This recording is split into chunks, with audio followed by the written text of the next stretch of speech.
Documento 103. A realidade da experiência religiosa. Todas as reações verdadeiramente religiosas do homem são promovidas pela ministração inicial do ajudante da adoração e são censuradas pelo ajudante da sabedoria. A primeira dotação de supramente do homem é a do circuitamento da sua personalidade ao Espírito Santo, vindo do Espírito Criativo do Universo.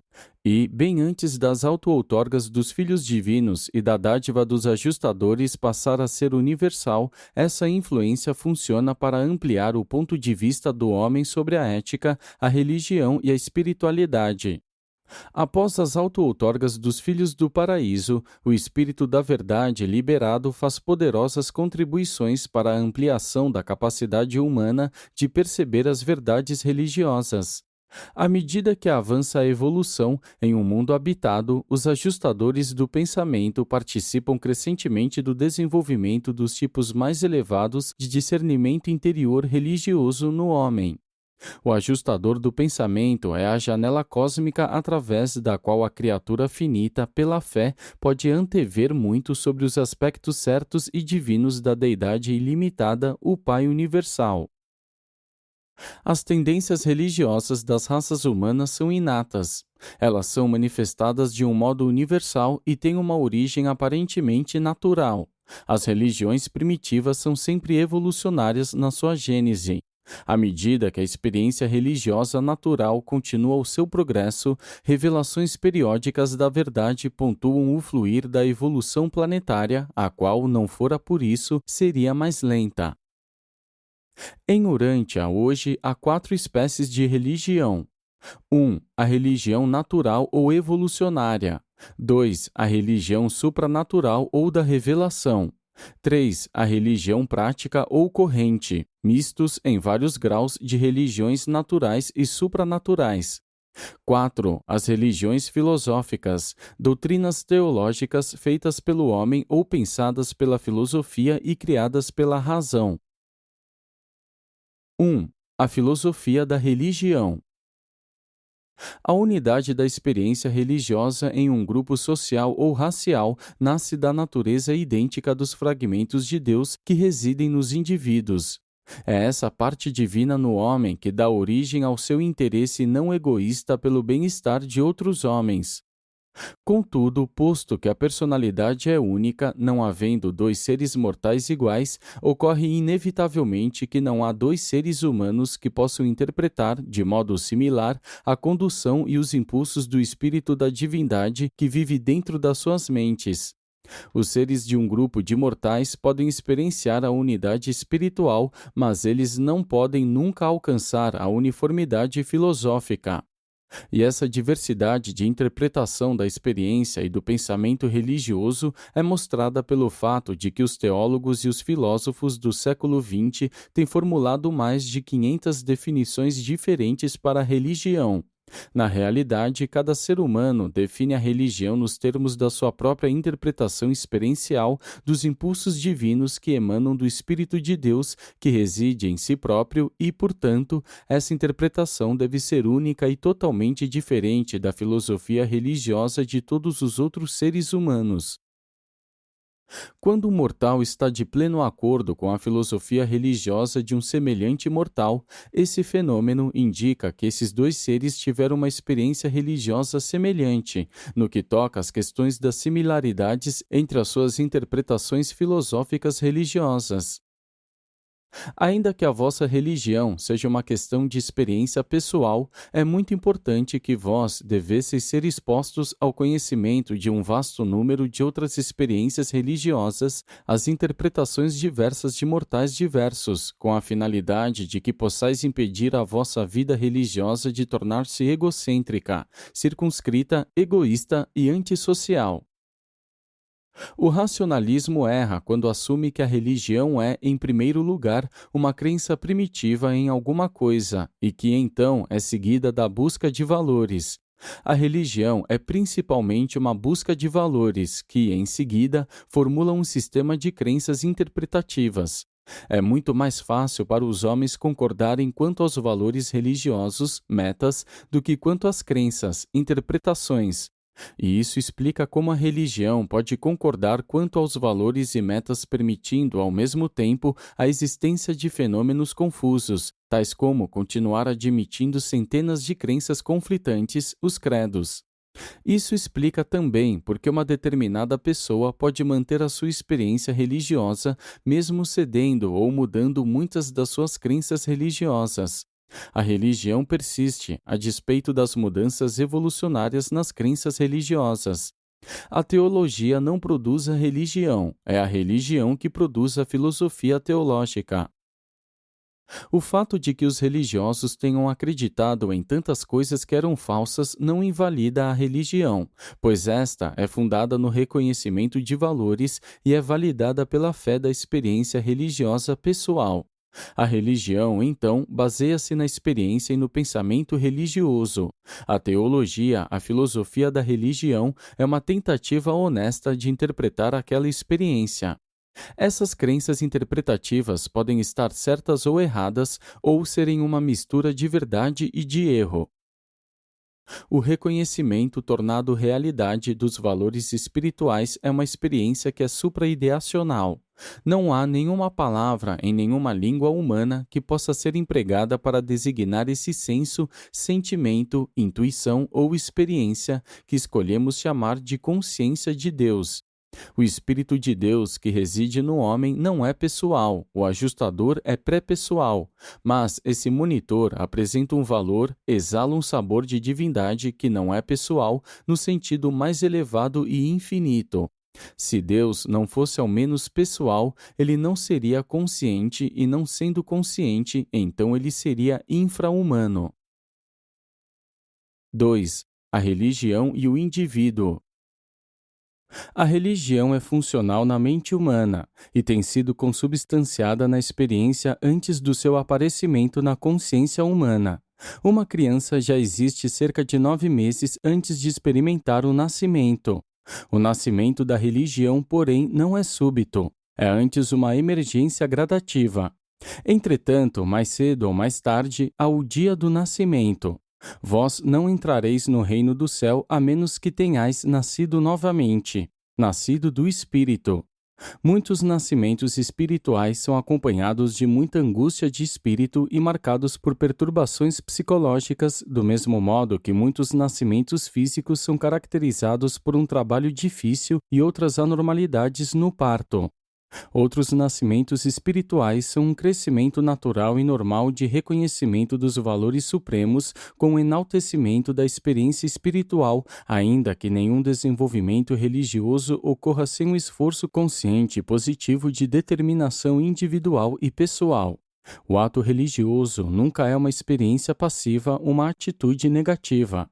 Aquilo que é denominado o nascimento da religião não é associado diretamente às experiências chamadas de conversão, que geralmente caracterizam os episódios religiosos que ocorrem tardiamente na vida em resultado de conflito mental, de repressão emocional e de alterações temperamentais. No entanto, essas pessoas que foram criadas de tal modo pelos seus pais, que cresceram na consciência de serem filhos de um Pai Celeste amoroso, não deveriam olhar de soslaio para os seus semelhantes mortais que só puderam atingir essa consciência de amizade com Deus por intermédio de uma crise psicológica, de um abalo emocional. O solo evolucionário na mente do homem em que a semente da religião revelada germina é a natureza moral que muito cedo dá origem a uma consciência social. Os primeiros impulsos de natureza moral em uma criança nada têm a ver com sexo, culpa ou orgulho pessoal, mas têm sim mais a ver com os impulsos da justiça, da retidão e os desejos de bondade, a ministração colaborada para com o semelhante. E, quando esse primeiro despertar moral é nutrido, ocorre um desenvolvimento gradual da vida religiosa que é relativamente livre de conflitos, de abalos e de crises.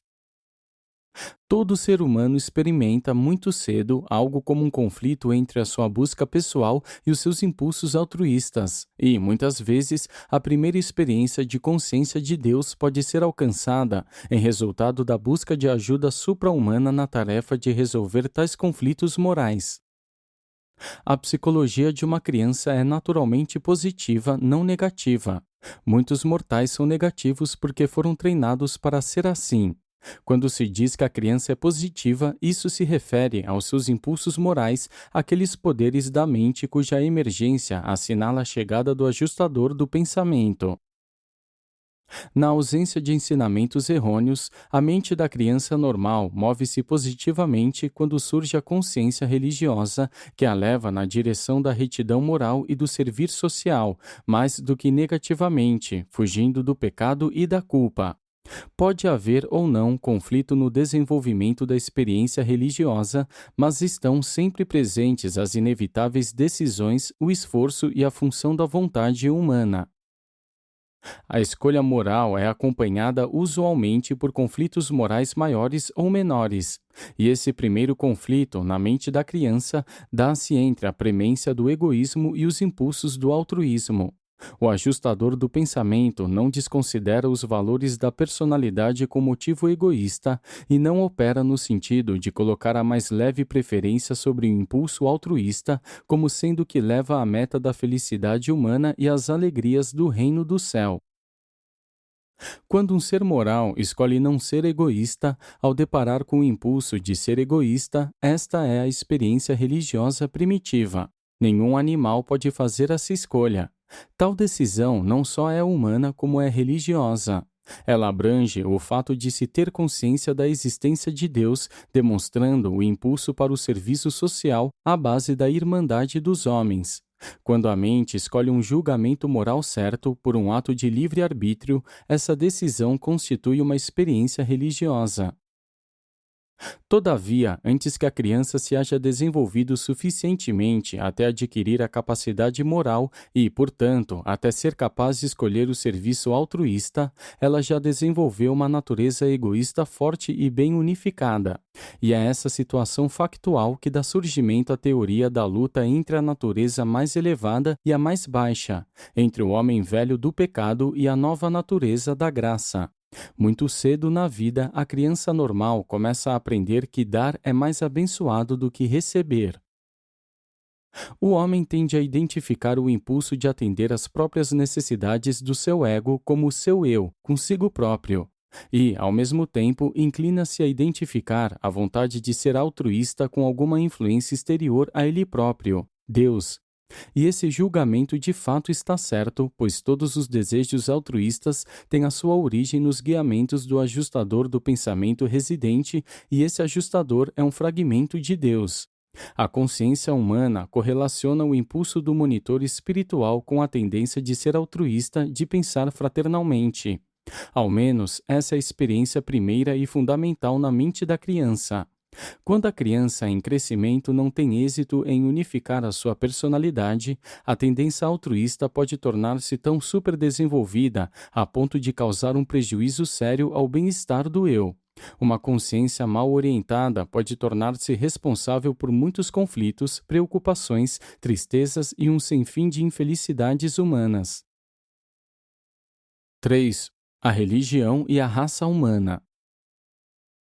Ainda que as crenças em espíritos, em sonhos e em diversas outras superstições hajam todas tido exercido um papel na origem evolucionária das religiões primitivas, vós não devíeis desprezar a influência do clã nem o espírito de solidariedade tribal. Nas relações grupais fica apresentada a situação social exata que proporcionou o desafio ao conflito entre o egoísmo e o altruísmo na natureza moral da mente primitiva do homem.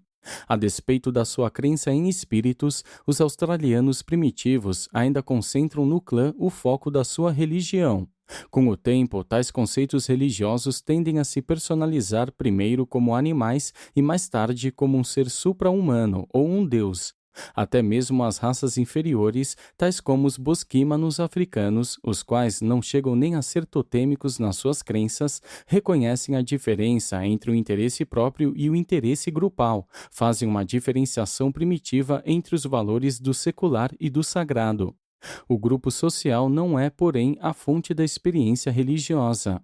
Apesar da influência de todas essas contribuições primitivas para a religião inicial do homem, permanece o fato de que o verdadeiro impulso religioso tem a sua origem nas presenças genuínas de espíritos ativando a vontade de ser não egoísta. A religião posterior é prenunciada na crença primitiva nas maravilhas naturais e mistérios, o maná impessoal. Mais cedo ou mais tarde, no entanto, a religião em evolução requer que o indivíduo faça algum sacrifício pessoal pelo bem do seu grupo social, requer que ele faça alguma coisa para deixar os outros mais felizes e melhores. No fim das contas, a religiosidade está destinada a tornar-se o serviço a Deus e ao homem.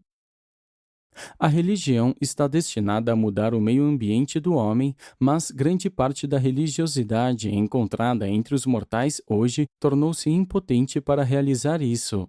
O ambiente muito frequentemente tem orientado a religiosidade.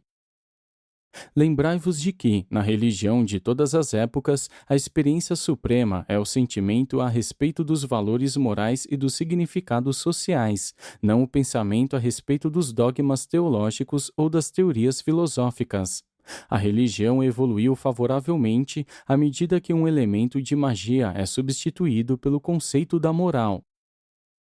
O homem evoluiu por meio das superstições do maná, da magia, da adoração da natureza, do medo dos espíritos e da adoração aos animais, até vários cerimoniais por intermédio dos quais a atitude religiosa do indivíduo tornou-se as reações grupais do clã. E então, essas cerimônias tornaram-se focalizadas e cristalizadas nas crenças tribais, e finalmente, esses medos e fés tornaram-se personalizados em deuses. Em toda a evolução religiosa, entretanto, o elemento moral nunca esteve totalmente ausente. O impulso de Deus dentro do homem foi sempre poderoso. E essas influências poderosas, uma a humana e outra a divina, asseguraram a sobrevivência da religião por meio das vicissitudes das idades, não obstante as ameaças muito frequentes de extinção vindas da parte de mil tendências subvertedoras e de antagonismos hostis. 4. A comunhão espiritual. A diferença característica entre uma ocasião social e uma reunião religiosa é que, ao contrário da secular, a ocasião religiosa é permeada pela atmosfera da comunhão. Nesse sentido, a associação humana gera um sentimento de irmandade com o divino, e isso é o começo da adoração grupal.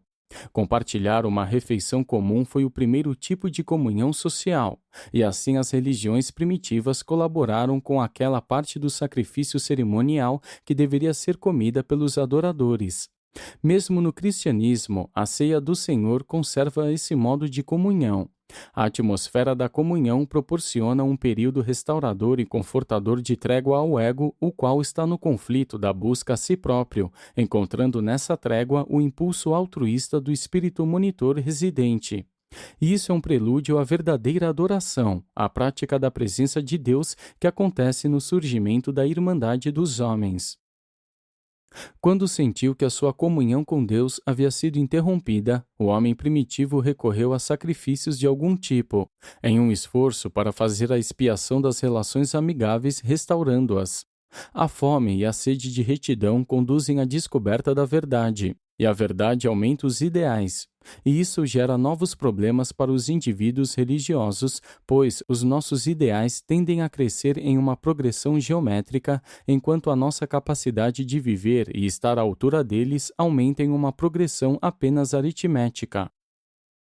O sentimento de culpa, não a consciência do pecado, vem da comunhão espiritual interrompida ou da queda do nível moral dos vossos ideais. A libertação desse apuro apenas pode advir da compreensão de que os vossos mais elevados ideais morais não são necessariamente sinônimos da vontade de Deus. O homem não pode esperar viver à altura dos seus ideais mais elevados, mas ele pode ser fiel ao seu propósito de buscar a Deus e tornar-se mais e mais como Ele. Jesus aboliu todas as cerimônias de sacrifícios e expiação. Ele destruiu a base de toda a culpa fictícia e o sentimento de isolamento no universo, declarando que o homem é um filho de Deus. O relacionamento criatura-criador foi reposicionado na base da relação filho-pai, e Deus torna-se um pai cheio de amor pelos seus filhos e filhas mortais. Todas as cerimônias que não sejam uma parte legítima das relações íntimas dessa família ficam abrogadas para sempre. Deus, o Pai, lida com o homem, um filho seu, na base não da virtude nem do mérito factual, mas em reconhecimento à motivação do filho, o propósito ou a intenção da criatura. O relacionamento é de associação pai-filho e é motivado pelo amor divino. 5. A origem dos ideais. A mente evolucionária primitiva dá origem ao sentimento do dever social e da obrigação moral, derivando-se estes principalmente do medo emocional. O impulso mais positivo de serviço social e o idealismo do altruísmo derivam-se diretamente do impulso dado pelo Espírito Divino residente na mente humana. Essa ideia ideal de fazer o bem aos outros, o impulso de negar o ego de algum modo para o benefício do próximo, inicialmente é muito circunscrita. O homem primitivo considera como próximo apenas aqueles que estão mais muito próximos dele, aqueles que o tratam com boa vizinhança. À medida que a civilização avança, o conceito que se tem de semelhante expande-se até abranger o clã, a tribo, a nação. E então, Jesus ampliou a noção de próximo de modo a abranger o todo da humanidade, chegando mesmo ao ponto em que deveríamos amar até mesmo os nossos inimigos. E há alguma coisa dentro de todo o ser humano normal, a qual diz a ele que esse ensinamento é moral, o certo. E mesmo aqueles que praticam esse ideal, ainda que minimamente, admitem que o mesmo esteja certo em teoria. Todos os homens reconhecem a moralidade desse impulso universal de ser generoso e altruísta. O humanista atribui a origem desse impulso a um trabalho natural da mente material. O religioso, mais corretamente, reconhece que o impulso verdadeiramente não egoísta da mente mortal surja como resposta às orientações espirituais interiores do ajustador do pensamento. No entanto, a interpretação do homem para tais conflitos primitivos entre a vontade do ego e a vontade do não-ego nem sempre é confiável. Apenas uma personalidade suficientemente bem unificada pode arbitrar sobre as disputas multiformes entre os anseios do ego e a consciência social que nasce. O eu tem direitos do mesmo modo que o próximo os tem. E nenhum dos dois pode fazer reivindicações da atenção exclusiva e do serviço do indivíduo. O fracasso em resolver esse problema dá origem ao tipo mais primitivo de sentimento humano de culpa. A felicidade humana é alcançada apenas quando o desejo egoístico do eu e o impulso altruísta do eu mais elevado, o Espírito Divino, encontram-se coordenados e reconciliados pela vontade unificada da personalidade integradora e supervisora. A mente do homem evolucionário está sempre se confrontando com o problema intricado que é ser o árbitro na disputa entre a expansão natural dos impulsos emocionais e o crescimento moral dos impulsos não egoístas baseados no discernimento espiritual, a reflexão religiosa genuína. A tentativa de assegurar um bem ao eu que seja igual ao de um número maior de outros eus apresenta um problema que não pode ser sempre resolvido satisfatoriamente em uma estrutura tempo-espacial. Durante uma vida eterna, esses antagonismos podem ser resolvidos, mas em uma curta vida humana ficam sem solução. Jesus referiu-se a esse paradoxo quando disse: "Quem quiser salvar a sua vida, perdê-la-á. Mas quem perder a sua vida por causa do reino, encontrá-la-á." A busca de um ideal, o esforço para ser semelhante a Deus, é uma luta contínua antes e depois da morte. A vida depois da morte não é diferente no essencial da existência mortal. Tudo o que fazemos nesta vida, que é bom, contribui diretamente para o engrandecimento da vida futura. A religião real não fomenta a indolência moral e a preguiça espiritual, encorajando a esperança vã de ter todas as virtudes de um caráter nobre conferidas a alguém em consequência da passagem pelos portais da morte natural. A verdadeira religião não deprecia os esforços do homem de progredir durante o contrato da vida mortal. Todo ganho feito pelo mortal é uma contribuição direta para o enriquecimento dos primeiros estágios da experiência de sobrevivência imortal. Seria fatal para o idealismo do homem se lhe fosse ensinado que todos os seus impulsos altruístas são meramente o desenvolvimento dos seus instintos gregários naturais. Contudo, ele é enobrecido e poderosamente energizado quando aprende que esses impulsos mais elevados da sua alma emanam de forças espirituais que residem na sua mente mortal. Uma vez que o homem compreenda plenamente que dentro dele vive e luta algo que é eterno e divino, isso o eleva para fora de si próprio e para além de si próprio. E assim é que uma fé viva na origem supra-humana dos nossos ideais legitima a crença de que somos filhos de Deus e torna reais as nossas convicções altruístas, o sentimento da irmandade entre os homens. O homem, no seu domínio espiritual, tem livre-arbítrio. O homem mortal não é um escravo desesperado da soberania inflexível de um Deus todo-poderoso, nem uma vítima da fatalidade desesperada de um determinismo cósmico mecanicista. O homem é verdadeiramente o arquiteto do seu próprio destino eterno. O homem, porém, não é salvo nem enobrecido pela coação. O crescimento espiritual brota de dentro da alma em evolução. A pressão pode deformar a personalidade e nunca estimula o crescimento. Até mesmo a pressão da educação só colabora negativamente, pois só pode ajudar na prevenção de experiências desastrosas. O crescimento espiritual é maior quando todas as pressões externas estão minimizadas. Onde está o Espírito do Senhor, lá está a liberdade. O homem desenvolve-se melhor quando as pressões em sua casa, comunidade, igreja ou estado se encontram minimizadas. Isso não deve ser tomado, entretanto, como significando que em uma sociedade progressista não haja lugar para o lar, as instituições sociais, a igreja e o Estado. Se um membro de um grupo social religioso acedeu aos requisitos desse grupo, ele deveria ser encorajado a gozar de liberdades religiosas na expressão plena de sua interpretação pessoal das verdades da crença religiosa e dos fatos da experiência religiosa. A segurança de um grupo religioso depende da unidade espiritual, não da uniformidade teológica. Um grupo religioso deveria ser capaz de gozar da liberdade de pensar livremente sem que todos se convertam em livres pensadores. Há uma grande esperança para qualquer igreja que cultue o Deus vivo, tornando válida a irmandade do homem e ousando retirar de cima dos seus membros toda a pressão de crenças. 6. A coordenação filosófica. A teologia é o estudo das ações e reações do espírito humano. Ela não pode jamais se tornar uma ciência, porque deve sempre ser mais ou menos combinada com a psicologia na sua expressão pessoal e com a filosofia na sua descrição sistemática. A teologia é sempre um estudo da vossa religião. O estudo da religião de outrem é a psicologia. Quando o homem aborda o estudo e o exame do seu universo pelo lado de fora, ele traz à existência as várias ciências físicas. Quando ele aborda a pesquisa dele próprio e do universo, do seu interior, ele dá origem à teologia e à metafísica.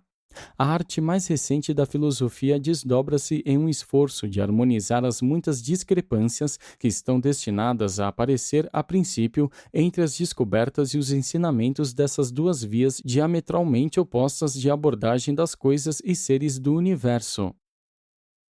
A religião tem a ver com um ponto de vista espiritual, a consciência do lado interno da experiência humana. A natureza espiritual do homem proporciona-lhe a oportunidade de virar o universo de fora para dentro.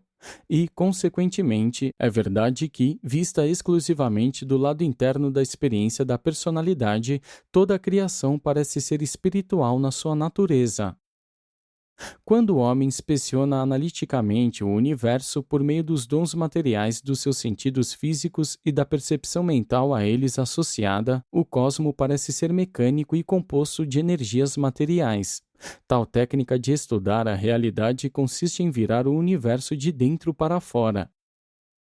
Um conceito filosoficamente lógico e consistente do universo não pode ser elaborado sobre os postulados, quer sejam do materialismo, quer sejam do espiritualismo, pois esses dois sistemas de pensamento, quando aplicados universalmente, são ambos compelidos a ver o cosmo com distorção.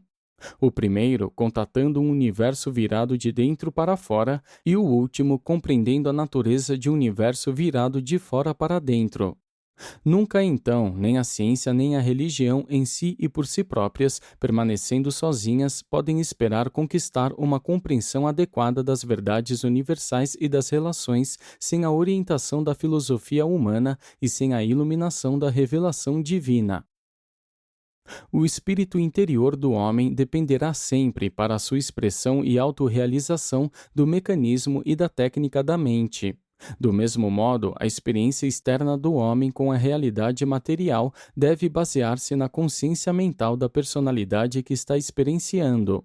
Portanto, as experiências humanas, a espiritual e a material, a interior e a exterior, estão sempre correlacionadas com a função da mente e condicionadas quanto à sua realização consciente pela atividade da mente. O homem experimenta a matéria na sua mente. Ele experiencia a realidade espiritual na alma, mas torna-se consciente dessa experiência na sua mente.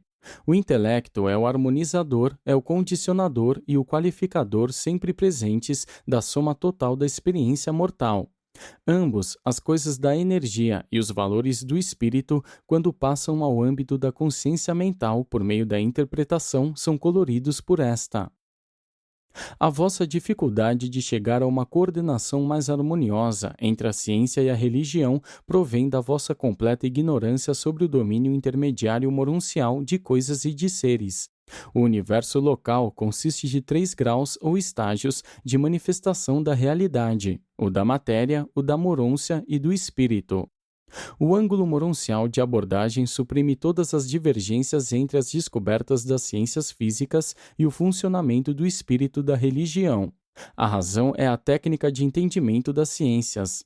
A fé, a técnica do discernimento interior aplicada à religião. A mota é a técnica do nível moroncial. A mota é uma sensibilidade à realidade supramaterial que está começando a compensar o crescimento que não se completou, tendo por substância o conhecimento-razão e por essência o discernimento clarividente da fé. A mota é uma reconciliação suprafilosófica das percepções divergentes da realidade que não é alcançável pelas personalidades materiais. Ela é baseada em parte na experiência de haver sobrevivido à vida material na carne. No entanto, muitos mortais têm reconhecido quão desejável é ter algum método para reconciliar a interação entre os domínios vastamente separados da ciência e da religião. E a metafísica é o resultado da tentativa infrutífera do homem de ligar esse ato bem conhecido. E a metafísica humana trouxe mais confusão do que iluminação. A metafísica equivale ao esforço bem intencionado, mas fútil, de compensar a ausência da mota moroncial. A metafísica tem se revelado como sendo um fracasso. A mota, o homem não a pode perceber. A revelação é a única técnica que pode, em um mundo material, compensar pela ausência da verdadeira sensibilidade da mota. A revelação esclarece com toda a autoridade a desordem da metafísica desenvolvida pela razão em uma esfera evolucionária. A ciência é a tentativa do homem de estudar o seu meio ambiente físico, o mundo da energia-matéria. A religião é a experiência do homem no cosmo com os valores do espírito. A filosofia tem sido desenvolvida pelo esforço da mente humana de organizar e correlacionar as descobertas desses conceitos bastante distantes em uma atitude razoável e unificada para com o cosmo. A filosofia, elucidada pela revelação, funciona aceitavelmente na ausência da mota e na presença do desarranjo e do fracasso do raciocínio humano substituto da mota, a metafísica. O homem primitivo não diferenciava entre os níveis da energia e os níveis do espírito. A raça violeta e os seus sucessores anditas é que tentaram pela primeira vez separar os fatores matemáticos dos volicionais.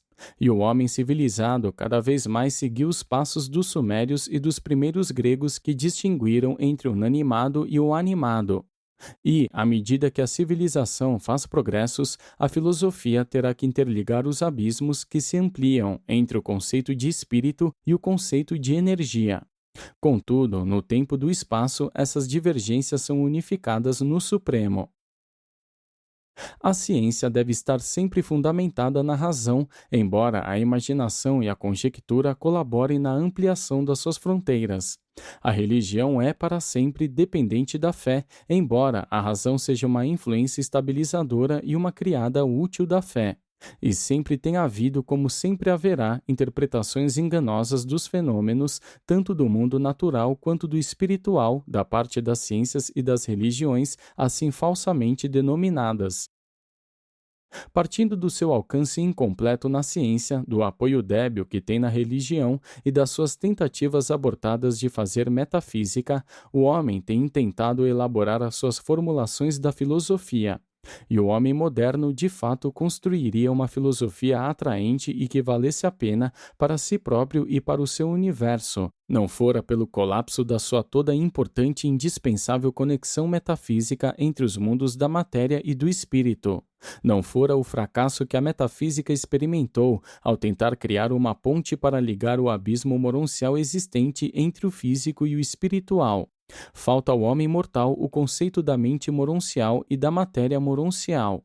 E a revelação é a única técnica que compensa essa deficiência de dados conceituais de que o homem necessita, tão urgentemente para construir uma filosofia lógica do universo e para chegar a uma compreensão satisfatória de que o seu lugar esteja seguro, certo e estabelecido nesse mesmo universo.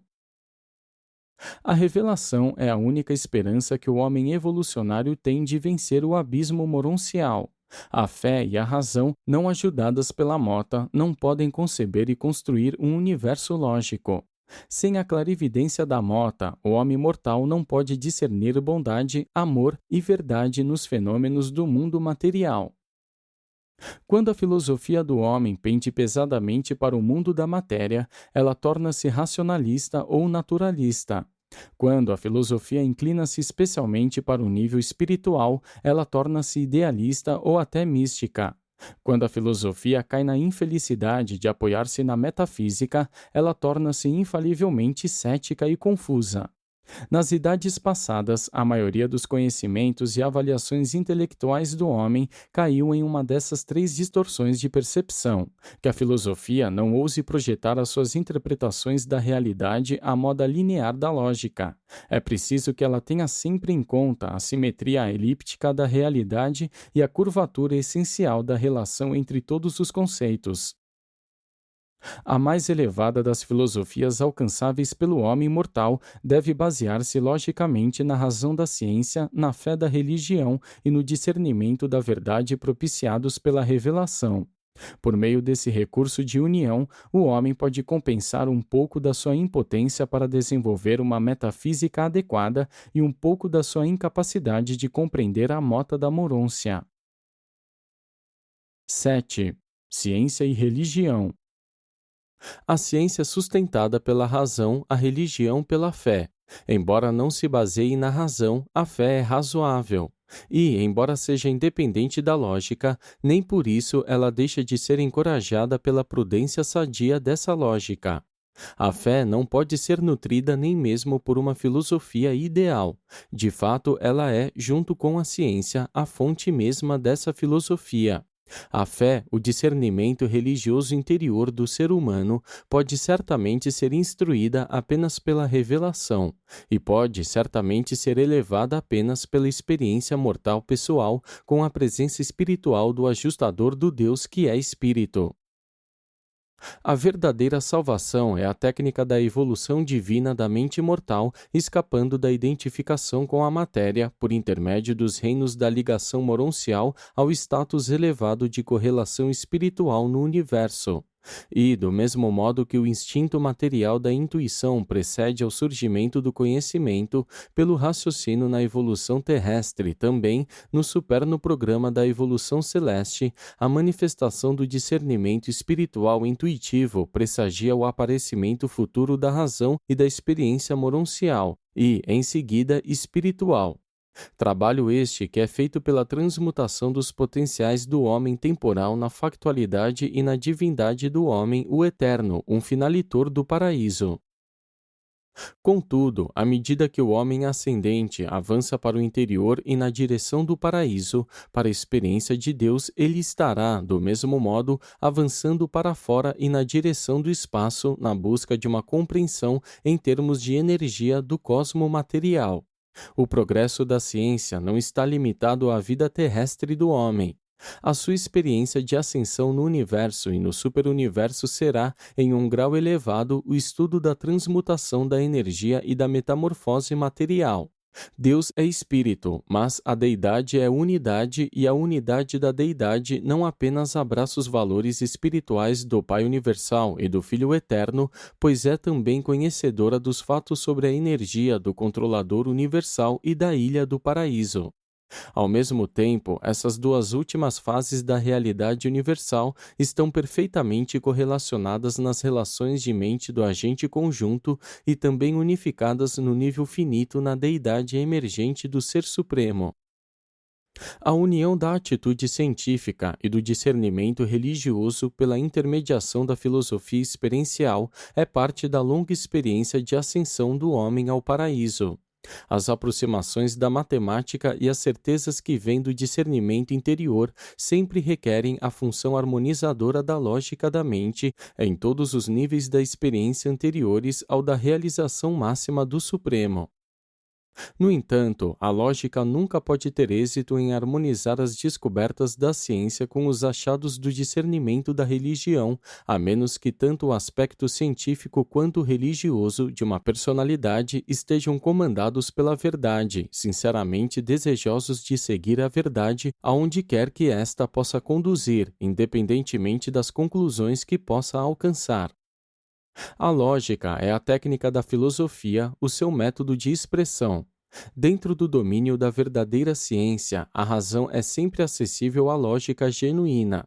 Dentro do domínio da verdadeira religião, a fé é sempre lógica, se tomar como base um ponto de vista interior, mesmo que tal fé possa parecer totalmente infundada do ponto de vista de fora para dentro da abordagem científica.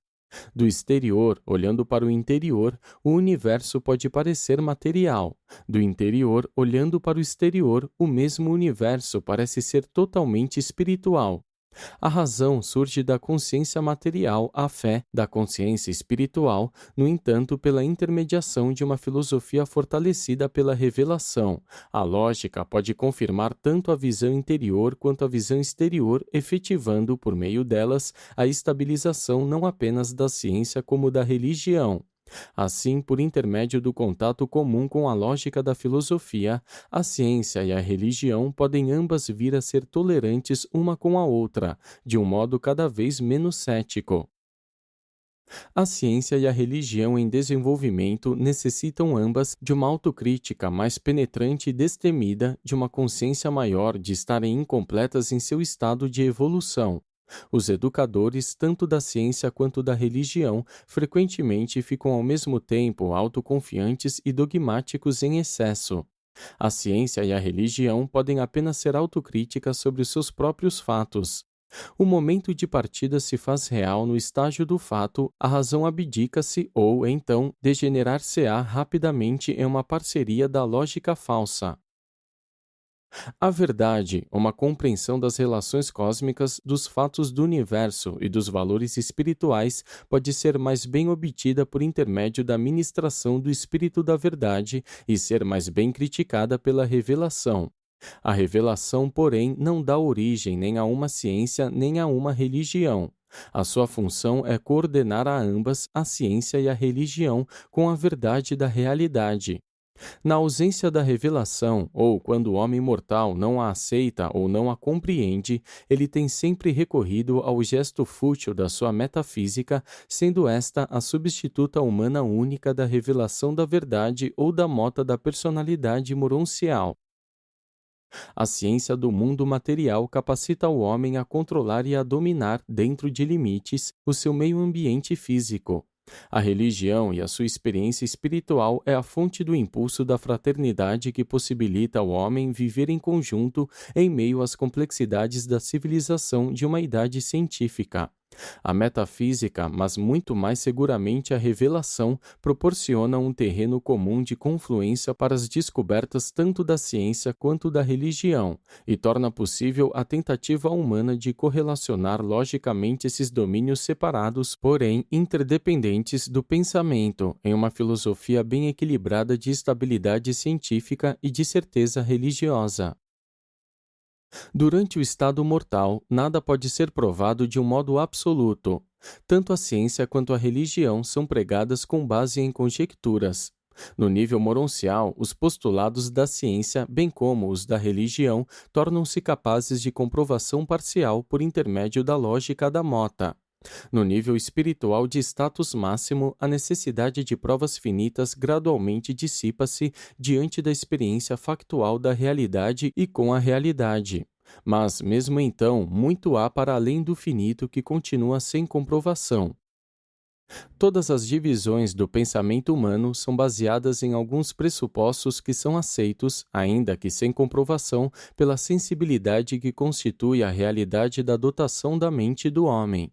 A ciência começa na sua carreira de raciocínios tão cheios de vanglórias, pressupondo a realidade de três coisas: matéria, movimento e vida.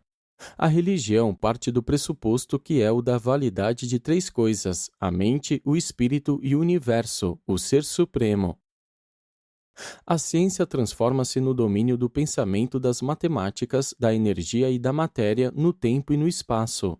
A religião assume lidar não apenas com o espírito finito e temporal, mas também com o espírito na eternidade e na supremacia. Apenas por intermédio de uma experiência longa na mota é que esses dois extremos da percepção do universo podem ser levados a produzir interpretações análogas das origens, funções, relações, realidades e destinos. A harmonização máxima da divergência entre energia e espírito dá-se com a entrada no circuito dos sete espíritos mestres, e a primeira unificação, a partir daí, dá-se na deidade do Supremo. A unidade de finalidade que vem a seguir, então, dá-se na infinitude da primeira fonte e centro, o Eu Sou. A razão é o ato de reconhecimento das conclusões da consciência em relação à experiência com e no mundo físico da energia e da matéria. A fé é o ato de reconhecimento da validade da consciência espiritual, algo que não é susceptível de outra comprovação para os mortais. A lógica é a progressão sintética da busca da verdade na unidade da fé e da razão e é baseada nas dotações de mente inerentes aos seres mortais, o reconhecimento inato de coisas, significados e valores. Há uma prova factual da realidade espiritual na presença do ajustador do pensamento, mas a validade dessa presença não é demonstrável para o mundo externo, apenas o é para aquele que tem essa experiência da presença da residência de Deus. A consciência da presença do ajustador é baseada na recepção intelectual da verdade, na percepção supramental da bondade e na motivação da personalidade para amar. A ciência descobre o mundo material, a religião faz uma estimativa do seu valor e a filosofia tenta interpretar os seus significados ao coordenar o ponto de vista científico-material com o conceito religioso espiritual. A história, entretanto, é um domínio dentro do qual a ciência e a religião podem nunca estar concordando totalmente. 8. Filosofia e religião. Embora a ciência e a filosofia possam ambas assumir a probabilidade de Deus existir por meio da lógica e da razão próprias delas, apenas a experiência religiosa pessoal de um homem, ao ser conduzido pelo Espírito, pode afirmar a certeza dessa deidade suprema e pessoal. Pela técnica dessa encarnação da verdade viva, a hipótese filosófica da probabilidade de Deus transforma-se em uma realidade religiosa. A confusão acerca da experiência com a certeza de Deus nasce das interpretações e das relações discordantes entre as experiências provenientes de indivíduos isolados e de raças diferentes de homens. A experiência de Deus pode ser integralmente válida, mas os discursos sobre Deus são intelectuais e filosóficos, e por isso podem ser divergentes e muitas vezes confusamente falaciosos. Um homem bom e nobre pode amar de um modo consumado a sua esposa, mas pode ser totalmente incapaz de passar satisfatoriamente em um exame escrito sobre a psicologia do amor marital. Outro homem, tendo pouco ou nenhum amor pela sua esposa, poderia passar nesse exame de um modo bastante aceitável. A imperfeição do discernimento daquele que ama sobre a verdadeira natureza do ser amado em nada invalida, seja a realidade, seja a sinceridade do seu amor. Se vós realmente acreditais em Deus, se o amais e se o conheceis pela fé, não permitais que a realidade dessa experiência seja de nenhum modo depreciada ou prejudicada pelas insinuações de dúvida vindas da ciência, da objeção capciosa da lógica, dos postulados da filosofia ou das sugestões espertas de almas que, ainda que bem intencionadas, querem criar uma religião sem Deus. A certeza que tem o religioso conhecedor de Deus não deveria ser perturbada pela incerteza do materialista que duvida. Antes, a fé profunda e a certeza inabalável nas experiências do crente é que deveriam lançar um profundo desafio à incerteza dos descrentes. Se a filosofia quisesse prestar um serviço maior à ciência tanto quanto à religião, deveria evitar tanto os extremos do materialismo quanto os do panteísmo. Apenas uma filosofia que reconhece a realidade da personalidade, a permanência em presença da mudança, pode ser de valor moral para o homem, pode servir como ligação entre as teorias da ciência material e da religião espiritual. A revelação é uma compensação para as fragilidades da filosofia em evolução. 9. A essência da religião. A teologia lida com o conteúdo intelectual da religião, a metafísica e a revelação com os seus aspectos filosóficos. A experiência religiosa é o conteúdo espiritual da religião. Não obstante os caprichos mitológicos e as ilusões psicológicas, no conteúdo intelectual da religião, os pressupostos metafísicos de erro e as técnicas de autoenganação, as distorções políticas e as perversões socioeconômicas do conteúdo filosófico da religião, a experiência espiritual da religião pessoal permanece genuína e válida.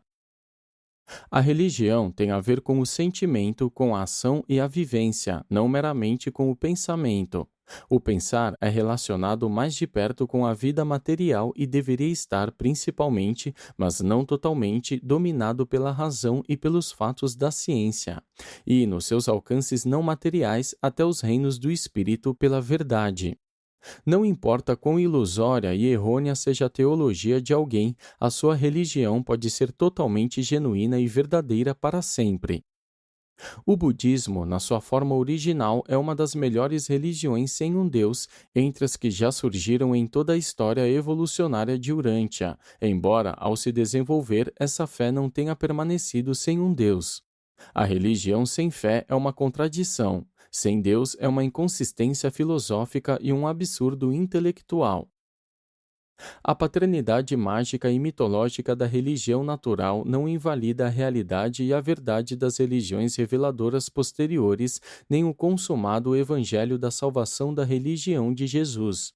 A vida e os ensinamentos de Jesus finalmente livraram a religião das superstições da magia, das ilusões da mitologia e da prisão do dogmatismo da tradição.